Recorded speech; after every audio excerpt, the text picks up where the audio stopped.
For more information, please visit our website www.scienceworld.in.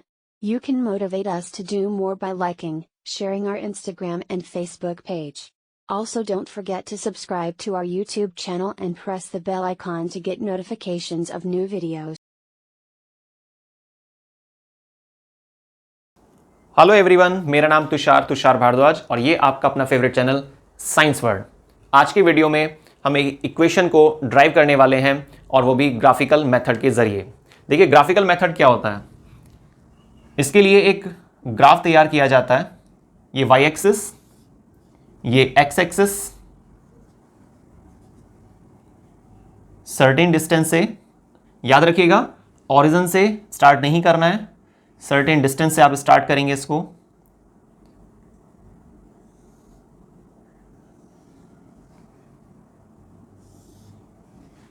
इस तरीके से आपको एक ग्राफ बनाना होगा।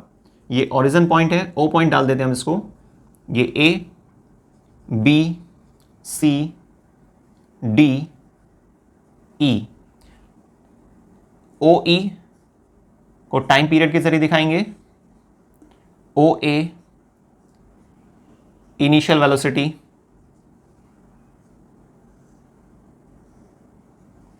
ओ बी फाइनल वेलोसिटी। किसी ऑब्जेक्ट का मोशन ए से सी पॉइंट की तरफ जिसका ग्राउंड सरफेस के साथ जो एंगल बनता है वो क्या है? थीटा। ठीक है, अब चलिए स्टार्ट करते हैं। तो इसको आप इस तरीके से दिखाइएगा। Distance covered by an object on moving from A to C। उस डिस्टेंस को हम S सिंबल से डिनोट कर रहे हैं। तो देखिए क्या होता है कि जब कोई ऑब्जेक्ट A पॉइंट से सी पॉइंट की तरफ मूव करता है तो उसके द्वारा जो डिस्टेंस कवर की जा रही है वो क्या है? एस। लेकिन ये स्ट्रेट ट्रैक पर नहीं है, ये स्लंटिंग पाथवे पर है। और ये जो स्लंटिंग पाथवे है इसका कितना एंगल बन रहा है हमारे ग्राउंड सरफेस के साथ, उसको हमने एक सिंबल थीटा के जरिए दिखाया है। तो थीटा क्या है? यहां पर एक एंगल। याद रखिएगा डेरिवेशन में कभी भी वैल्यूज नहीं होती हैं, सिंबल का इस्तेमाल किया जाता है। ठीक है, ग्राफ के जरिए हम इक्वेशन सॉल्व कर रहे हैं और ये जो हमारी इक्वेशन होती है इस इक्वेशन को आपने ड्राइव करना ऐसा भी कहा जाता है। ठीक है, तो जब ऑब्जेक्ट ए से सी की तरफ जाता है, जब कोई ऑब्जेक्ट ए से सी की तरफ जाता है तो कुछ डिस्टेंस कवर करता है। ठीक है, लेकिन वो स्ट्रेट ट्रैक पर नहीं है, सर्टेन एंगल मेंटेन किया हुआ है उसने, जिसको हमने थीटा सिंबल के जरिए दिखाया। तो कितना एरिया कवर किया उसने ए से सी तक चलने के दौरान? तो आप लिखेंगे यहां पर area O A C D, O A C D ई। तो ये एरिया वो कवर करता है। अब इसको आप किस तरह सिंप्लीफाई करेंगे? S इज इक्वल टू जो area of O A C D E है इसको हम क्या बोलेंगे? Area of triangle plus area of rectangle. Area of triangle क्या होता है? Half base into height plus length into breadth. अब यहां पर आप नेक्स्ट स्टेप में देखिए, आप ट्रायंगल की बात आ रही है, बेस इंटू हाइट। तो आपको मालूम है कि यहां पर जो ट्रायंगल बन रहा है वो ए सी डी। इस ट्रायंगल में बेस, परपेंडिकुलर और हाइपोटेनस, ये तीन चीजें हैं, है ना। तो बेस इंटू हाइट में हम क्या लेंगे? ए डी और सी डी। बेस के प्लेस पर आप लिखेंगे ए डी और सी डी हाइट के प्लेस पर। ठीक है, लेंथ रेक्टेंगल वाले केस में लेंथ OE और नेक्स्ट ब्रेड्थ क्या होगी हमारे पास, चौड़ाई क्या है DE या फिर OA कुछ भी ले सकते हैं, और सिंबल हमारे पास OA की तरफ है इसलिए हम उसको OA के अकॉर्डिंग डालेंगे, है ना। अच्छा, आप सोच रहे होंगे कि यहां पर हमारा टारगेट क्या है। देखिए, इक्वेशन ऑफ मोशन जो होती हैं, न्यूटन साइंटिस्ट के जरिए जो इक्वेशन ऑफ मोशन दी गई थी, मोशन के रेस्पेक्ट में जो इक्वेशन बनाई गई थी, वो टोटल 3 इक्वेशन थी हमारे पास, ठीक है। V is equal to U plus AT, यहां साइड में लिख लेते हैं उसको, V is equal to U plus AT, V square minus U square is equal to 2AS, और S is equal to UT plus half AT square. ये 3 equation है हमारे पास, इक्वेशन ऑफ मोशन के नाम से जो जानी जाती हैं। अब इनमें से कोई एक हमारा आंसर आने वाला है। वैसे तो आप शायद समझ गए होंगे कि क्या आने वाला है। देखिए, OE के प्लेस पर क्या है T, OA के प्लेस पर क्या है U, समझ पा रहे हैं आप, UT, है ना।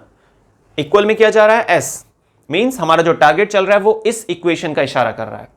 तो आपको मेथड याद करना होता है कि भाई कैसे शुरुआत कर रहे हैं और किस टारगेट तक हम पहुंच पाएंगे। हमने शुरुआत कैसे की, ट्रायंगल प्लस रेक्टेंगल।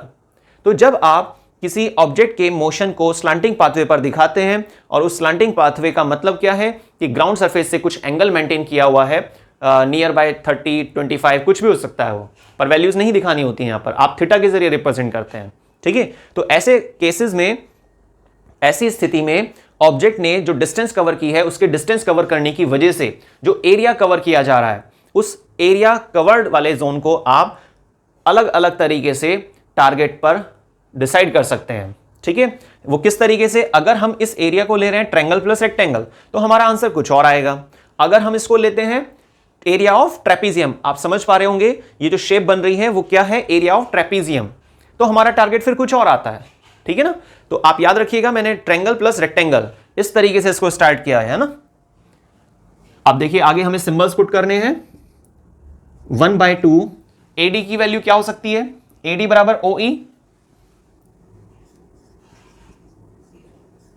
CD बराबर AB,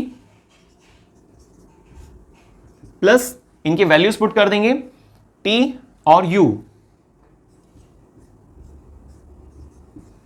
ठीक है। नेक्स्ट 1/2 OE के प्लेस पर T आ जाएगा, AB के प्लेस पर क्या आएगा, OB माइनस क्या, OA, OB minus OA, plus इसको आप रीअरेंज करके लिख सकते हैं, उससे कोई फर्क नहीं पड़ता है, क्योंकि ये दोनों ही चीजें, आप इसको पहले लिखिए चाहे इसको बाद में लिखिए, या फिर इसको रिवर्स कर दीजिए, तो कोई मैटर नहीं है उससे, ठीक है। चलिए आगे देखते हैं। S इज इक्वल टू, इसको आप स्टार्टिंग में लिख दीजिए, थोड़ा मैचिंग हो जाएगी, प्लस 1/2 T, OB कितना है हमारा, V minus U, V minus U। तो ये हमने एक इक्वेशन यहां पर तैयार कर ली है।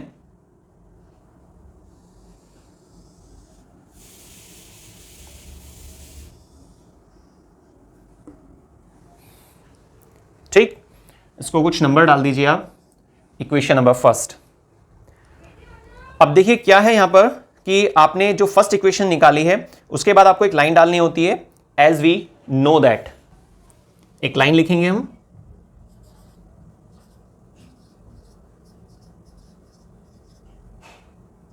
as we know that V is equal to U plus AT, और V minus U is equal to AT, clear.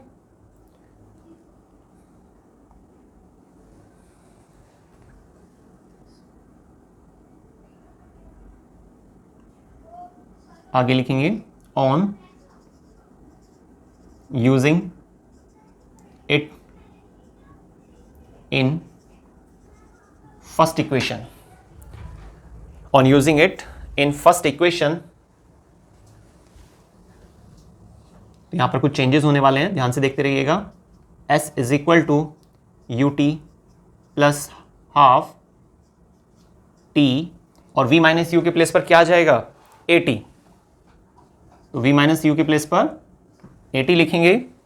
तो नेक्स्ट और last step, s is equal to ut plus half. देखिए मैथ्स में रूल होता है ना कि base same, multiplication के अंदर अगर बेस सेम होते हैं तो पावर ऐड हो जाती हैं. तो हाफ एटी स्क्वायर.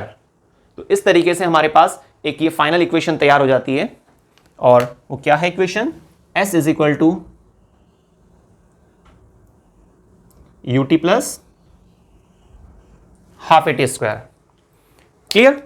तो आप चेक कर पा रहे होंगे कि मोशन की जो 3 इक्वेशन होती हैं, जिसको हम इक्वेशन ऑफ मोशन के नाम से जानते हैं, उसमें से एक इक्वेशन जिसको ड्राइव करने का क्या तरीका है, क्या मेथड है?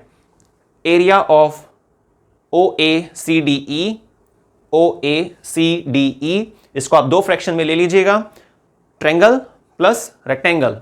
तो दोनों के एरिया को जब आप सम करते हैं, उसको आप सिंप्लीफाई करते हुए इस तरीके से दिखाएंगे और ग्राफ का सहारा लेंगे. ग्राफ ही सपोर्ट करेगा. क्लियर? आपको अपने टारगेट तक पहुंचने में. तो आज का हमारा जो टारगेट था, इक्वेशन ऑफ मोशन.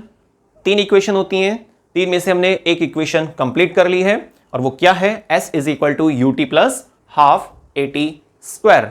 लेकिन हमने किस तरीके से की है? क्योंकि काफी सारे मेथड होते हैं. ग्राफिकल मेथड होता है, लाइन मेथड होता है, एक कैलकुलस मेथड होता है. लेकिन आज की हमारी इस वीडियो में आपने समझा कि ग्राफिकल मेथड के जरिए कैसे हम इस थर्ड इक्वेशन को ड्राइव कर सकते हैं.